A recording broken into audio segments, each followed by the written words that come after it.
Bakit nga ba tinanggal ni Meme Vice Ganda ang kanyang wig sa programang It's Showtime sa Especially For You na segment? Like a Hellcat.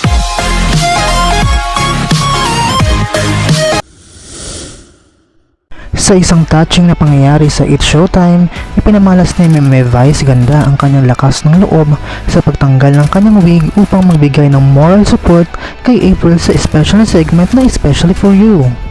Sa isang emosyonal na sandali, ibinahagi ni Vice Ganda ang pusong mensahe na hindi na ako affected sa mga pangit sa akin pag walang wig.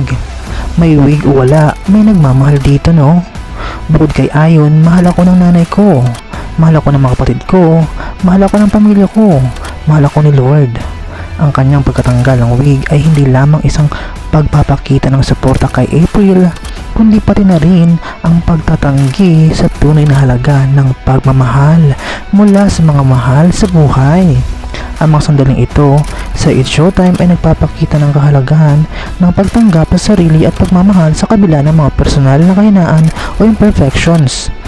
Natutunan ni Vice Ganda na mahalaga ang tunay na pagmamahal mula sa pamilya at sa Diyos sa kabila ng mga hamon at pang-araw-araw na pagsubok sa buhay.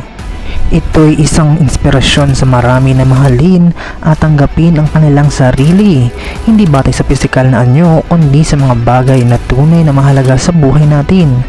Ang pagmamahal at suporta mula sa pamilya at mga taong nagmamahal sa atin, ang tunay na nagbibigay ng lakas at halaga sa ating buhay.